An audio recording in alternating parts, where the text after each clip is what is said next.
Registering, அதாவது என்னென்னா இவர் ஊரில் ஒரு நேர்த்தியான, நேர்மையான, ரொம்ப இன்னசென்ட்டான அப்படிங்கிறப்போ அந்த இன்னசென்ஸை எங்கெங்கெல்லாம் ரெஜிஸ்டர் பண்ண முடியும். அப்போ அந்த டயலாகில் வந்து அதை வச்சுருப்பார். டயலாகில் சொல்லும்போது என்ன என்ன என்ன அது பயிரில் வந்து ஓடி போயிருக்கு, கழுவி போயிருக்கு அப்படின்னு தெரியலீங்க.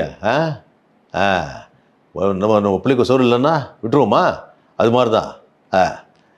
நல்லா வந்து கரெக்டாக வந்து உரம் போட்டு நல்லா தண்ணி பாய்ச்சணும் உங்களை நம்புறதுக்கு அப்படின்னு சொல்லிட்டு போயிடுவார்.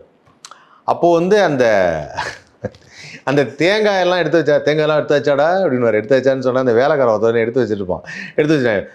கோயிலுக்கு அனுப்பிட்டியா, அனுப்பிட்டேன். வீட்டுக்கு அனுப்பிட்டியா, அனுப்பிட்டேன். வீட்டுக்கு அனுப்பிட்டியா, அனுப்பிட்டேன். ஐயா முதலாளியை ஒரேடியாக பொண்டி ஆக்கிடாதீங்க அப்படின்னு. அது ரொம்ப நேச்சுரலாக இருக்கும். ஆக்சுவலாக அந்த 2 விஷயம், தான் ஒரு முதலாளிங்கிறதும் ஒரு பெரிய பண்ண ஒரு வேலைக்கு ஆள் வச்சுருக்காருங்கிறது ஒரு ஸ்டேட்டஸ். அதே சமயத்தில் அந்த வேலைக்காரன்ட்ட நான் ரொம்ப பணிவாக நடந்துக்கிறதுல அந்த ஒரு விஷயம் இருக்குல்ல, அதையும் ரொம்ப அருமையாக பண்ணியிருப்பார்.